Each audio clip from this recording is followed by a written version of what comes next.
Did you know your credit card rewards are funded by someone else's debt? Here is how it works. Every time you swipe a credit card, the merchant pays a small fee called an interchange fee. That fee goes to the bank.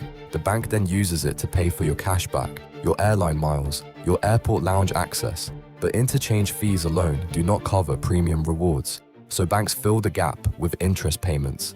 Specifically, the interest paid by the roughly 40% of credit card users who carry a balance month to month and pay somewhere between 36 and 42% annual interest. That is the part nobody talks about. Your reward points are not a gift from the bank. They are a cut of what a financially stressed person paid in interest last month. The credit card hacks community celebrates one side of this system, but the system only works because the other side exists. So before you optimize your rewards, it is worth asking one honest question. Which side are you actually on?